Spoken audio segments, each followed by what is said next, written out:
Weird sciencey facts that boggle my mind. We may finally know why the horniest thing in the ocean evolved to be so horny. If you thought I was talking about anything other than a narwhal, shame on you.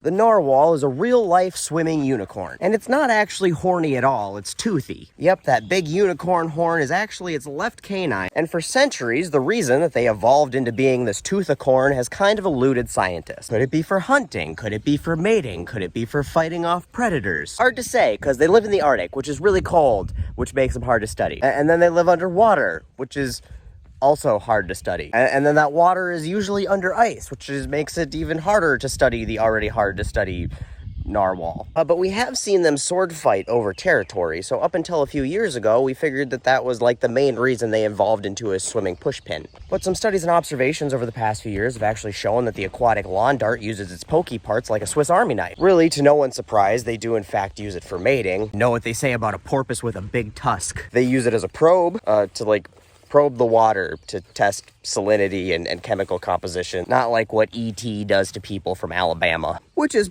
pretty cool, you know, on both accounts, that they can use it to do that and they don't use it to do the other thing. But we haven't even gotten to the cool stuff yet. I think one of my favorite things that narwhals do with their tooth is they use it to bitch slap fish. See, narwhals are carnivores, but they've never been observed using their tusks for hunting. And if they did use their tusk for hunting, you'd assume that they'd use the pointy end, you know? Well, no, apparently not. A few years ago, some Canadian scientists got drone footage of narwhals swimming up to some Atlantic cod and just giving them the old pimp hand. Turns out unconscious fish are easier to eat. So if it wasn't enough that their tusk was good for showing other narwhals who's boss and showing the ladies what you're packing and literally testing the waters, you know, for science, and for hunting fish in the most disrespectful way possible, this is the part where Billy May would jump in. Because wait, there's more. They also use it as a frickin' antenna. It's not uncommon for animals to use echolocation or sonar to find their way through the dark or through murky waters. You know, bats do it, dolphins do it. Well, narwhals do this as well.